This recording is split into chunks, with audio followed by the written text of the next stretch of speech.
Hey, what is up, everyone? So, real quick video here. This is an update to my Suzuki DRZ110. It's a 2003, and I have a few other videos on what happened to it and the process I took to get it running again.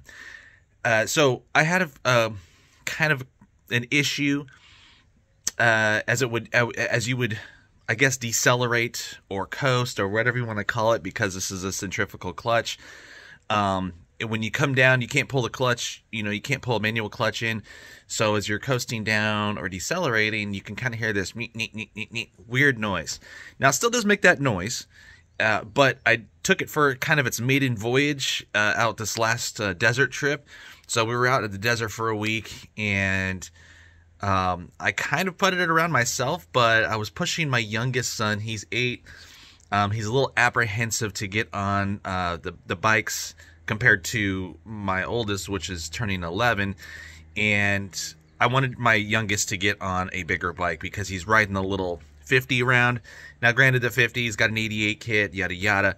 But 110s, just naturally, they're just already more powerful, and the ride's more plush, and blah blah blah. So anyway, I threw him on it right away, and I figured if it's going to not blow up, but if it's just going to stop working correctly, I'd rather have him on it, because he's not going to go that fast, and we're in the sand and stuff like that, and worst comes to worst, it's not going to be able to shift or something like that. Other than that, it runs great. But like I said in one of my other videos, is as you're accelerating, the higher the RPM, the harder it is to shift. And I've done everything to that adjustment screw on the side of the case, which would be, I guess, your shift star and all that stuff is on that side.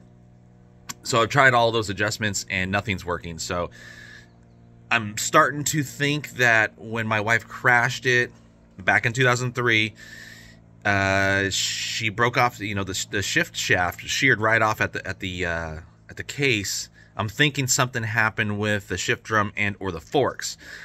So I'm gonna break this whole thing down again, but I'm kind of hesitant to do it until after this season, because we're gonna go a couple more times, and the thing runs. And my youngest son, man, he just took it all over the place, and I was actually really impressed, not only with the bike but mostly with him, because he really kind of popped out of his shell. But I'm gonna go ahead and flip you around, and there she is. She's nice and cleaned up. And so this is what my youngest son was riding for a long time. I bought this one also in 2003. It was a thing back in the day to buy all these pit bikes. People were taking them to the tracks, all the above. And the thing runs great. I do have a Ziploc bag on the intake right there on the carb, because I just washed everything up yesterday. It's been a week since we've been back from the desert, so I finally got around, because it's been raining out here, and I wanted to get these washed up in between the rain spouts that we've been getting. But here's the 110, and she was just running great, just running so good. And what I'm gonna do is oil's cheap for the most part. I do buy the Maxima Pro, the Pro Plus over there. You can see it. That is expensive oil, but I figured, why not run the expensive stuff? And it doesn't matter. It doesn't really matter. Just run it and get the film coating on all the internal parts. So I have a decent amount of hours on this 110 now since last trip, because, like I said, we were out there for a week. And my youngest man, once he got over his slight fears of maybe 10 minutes or 5 minutes of fearing of riding it around stuff, he just took off after that. He got his confidence, and he is just going to town.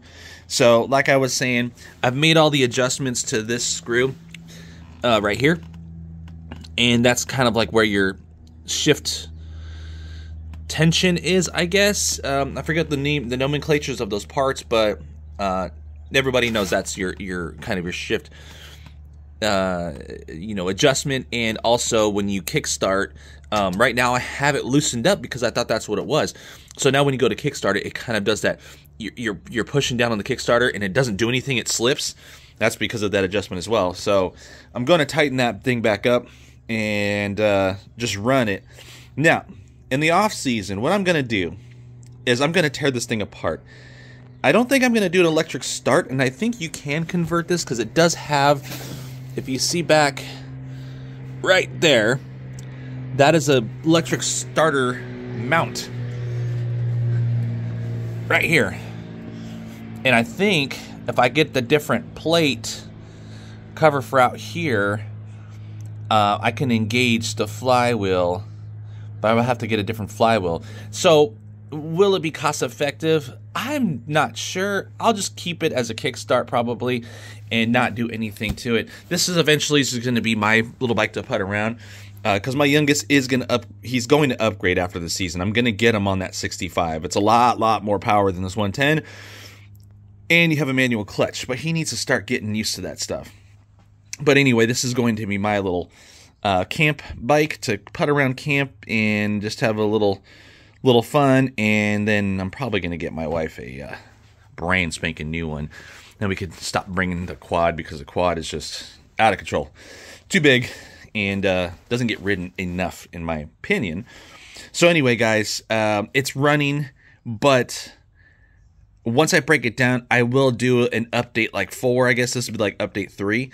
And then we'll find out the root cause of why it's making that noise. I haven't found anything on the internet, anything on any videos, nothing about the symptoms I'm having and the cause, and then the possible solution. So I'm going to break that down for everyone on the next video. It's not going to be for a few months, probably 4 months from now, April timeframe. But when we get to that point, I should be able to find the cause.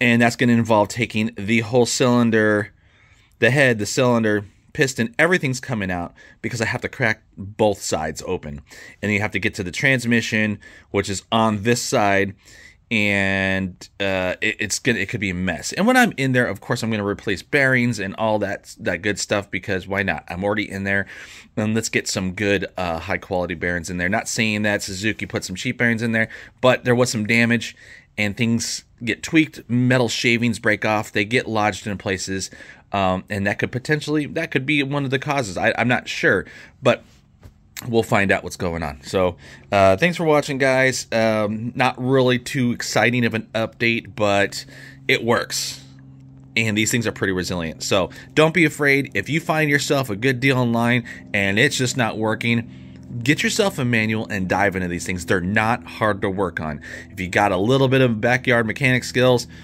I suggest getting yourself a used one. You could probably pick these up on eBay / Facebook Marketplace or whatever, Craigslist. And you could probably find them less than $1,000 that are not running, and you put a little magic into them, and bam, you got yourself a pretty cool, legit, a little pit bike that you can just rip around with your buddies on a weekend or something like that. So thanks for watching, guys, and I will see you in 4 months when I do an update to this. All right, later.